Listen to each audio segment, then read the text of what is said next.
seriously disturbing fake news about Callmecarson is out there and debunked. Hi, I'm Tommy C, and this is Shot from the Point News. Twitter app by the name of World Grain News. You see it right here. YouTuber Callmecarson found dead in his apartment from parents' suicide. This, of course, related to the Fitz Caterino drama. Caterino being his ex-girlfriend, I would assume, hope. And apparently, there's strong indications that they had a relationship behind Callmecarson's back that has actually, let's just be honest, Callmecarson confirmed this rumor, and it spread throughout the community, being the drama, T channels, and what have you, very, very, very quickly. Of course, this is 100% not true. I guess I could go on and about how repulsive it is. It's extremely repulsive.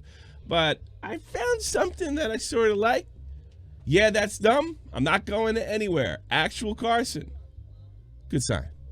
Good sign. I'm not going anywhere. All right. Carson, as you might know, earlier last month, called it quits, saying he was going through some issues and was going to take some time off the internet. He was lurking, however, and when the rumors started to come about Caterino, his ex-girlfriend, and Fitz, he did confirm them, and that's where we are today. What also happened, there was a request by Carson to his fan base not to talk about it, and this is a rabid fan base.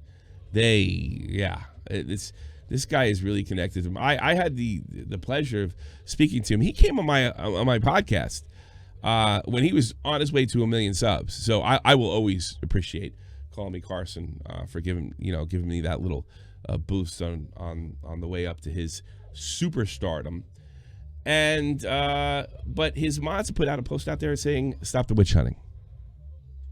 And what is he talking about? Well, I'll read it for you. I know many of you are outraged with the people involved with the drama. However, discussions about abusive acts against individuals or communities are against Discord and Twitch TOS, and both can get Carson and his subreddit in trouble. They will not be tolerated. Now, I would imagine with the fury that was against, I'm more familiar with the fury that was against Keemstar just reporting on this, which is his God-given right as an American. I also think there's probably whatever Keemstar was getting, I can only imagine what Caterino and Fitz were getting. And while if they are guilty of this, and it looks like they are, a certain amount, criticism, you're certainly going to get some hate.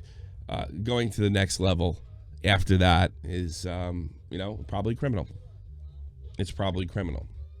So, and I think Carson's team getting ahead of this and telling the community, chill. You can show your love, you can show your support, you can show your care, and so many other ways than to make things like death threats or plan attacks. The other part of this angle is Carson made this, I have to admit, love the guy, ridiculous comment about only sharing this, I guess, within the Reddit. As soon as that was public, Kavos made a video and it spread throughout the internet, certainly the T channels and drama communities and things of that nature. There was I didn't get any resistance, but certainly Keemstar did. There was sort of come some kind of plan to, and there's a lot of complaints about him in the Reddit. There's some kind of plan to cancel him. Well, that's pretty disturbing. I'm sorry. When you have a drama channel, Keemstar does it for a living. I do it. I do a whole bunch of stuff, and that makes my living. I wish I could live off a channel like Drama Alert, but when you guys get together and you try to stop and silence, especially if you're Americans, I find it particularly insulting. You're invading with somebody's First Amendment rights. You're allowed to report on the events of public figures. Carson qualifies. Criticism against T channels or drama channels, and I get it. They can be the lowest of the low. I totally get it. That's fine. You're going to try to ruin their lives, get them in trouble, get services banned. You've become the bad guy. I saw this with the NTO community. First, we wanted to hold people accountable. And it spiraled completely out of control. Now the anti-O community is actually the bad guy, at least parts or sections of it. Not people that, like me, I don't particularly support Onision, but there's elements of the anti-O. Even seems like the leadership of the anti-O community has become the bad guy within a month. And it looks like Onision has skipped out and even gained support because the anti-O community got so out of control. If you get a situation like this with the Callmecarson community and they start doxing people, I'm not saying I haven't reported that, or threatening people, even going too far with Fitz and Caterino, trying to get people deplatformed, now you're the bad guy. And Callmecarson loses his support, which he well deserves.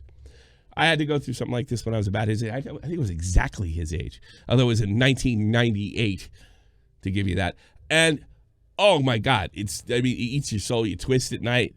I mean, you can't get certain pictures out of your head. I've been there. It's terrible. I can only imagine what it's like to be 20 some odd years old and be as public figure as he is. Shout out some feuds. The guy's a megastar and a mega talent. And again, he's on my podcast. He couldn't have been nicer to me. He was a lot of fun. I even joked with him and tried to get under his skin. He was such a good sport about the whole thing. And it kind of sucks that he got to go through this. But unfortunately, and I'm sure a lot of you kids aren't going to lie to this, is part of growing up. You're going to meet a rotten girl. You're going to make a bad decision with a girl, and she's going to do you dirty. And that's how you learn to look for those traits. So you don't marry a girl like that. Or don't have a long-term relationship if you don't believe in marriage. That's really what it's about. So, this is crap. It's not true. And good job, mods, for Callmecarson getting this under wraps before it gets out of control. Certainly, you don't have to like Keemstar's reporting, but and you can complain about it, but deplatforming's no good. And certainly, you can be angry at Caterino and Fitz. But there is a line. Of course, they have not spoken out on this, and they have not confirmed the accusation by Carson. And I think this story is dead unless that happens. They're both going to have to do something eventually. They're bleeding on their social media sites. I don't know. I've seen YouTubers like I Am Alex do horrible things, accuse their friends of sexual assault, and then turn around and, even after it's long proven not true, double, triple down on it and only make a video when there's just nowhere else to go. I don't know how Fitz and Caterino are going to handle this. I think my prediction is Fitz will pull through and Caterino will be dusted or have to change her content or a public persona so much that you don't even recognize her. And again, I probably don't. If they don't make a video, there's not much to report. So this thing dies right there and then. But they're in a spot. This is not something you can ignore, because it seems you just pop up. Hey, it's Katie. Everybody, how you doing? It's going to be seen as extremely insincere. A lot of times you can ignore certain types of criticism, even big stuff, and just move. I don't know about this one, especially with Callmecarson's fan base, especially connection he has to Fitz, and especially at least in Cavos' video, Caterino has been exposed as somebody that's extremely ambitious and willing to do just about anything to be with a big social media star. I get the feeling that her and Anissa should go bowling. Anissa? Is that her name? Yeah, iDubbbz girlfriend, Anissa. Am I saying that right?